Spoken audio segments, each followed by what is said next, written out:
Hi friends, welcome to my YouTube channel. ముందుగా హనుమాన్ జన్మదిన శుభాకాంక్షలు.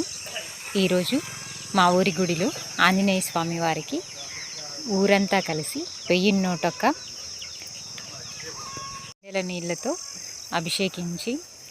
అభిషేకం చేశారు. తర్వాత ఇలా మామిడి పండ్లు తమలపాకులతో అలంకరించి ఊరంతా పండుగ చేసుకున్నారు కనుల విందుగా.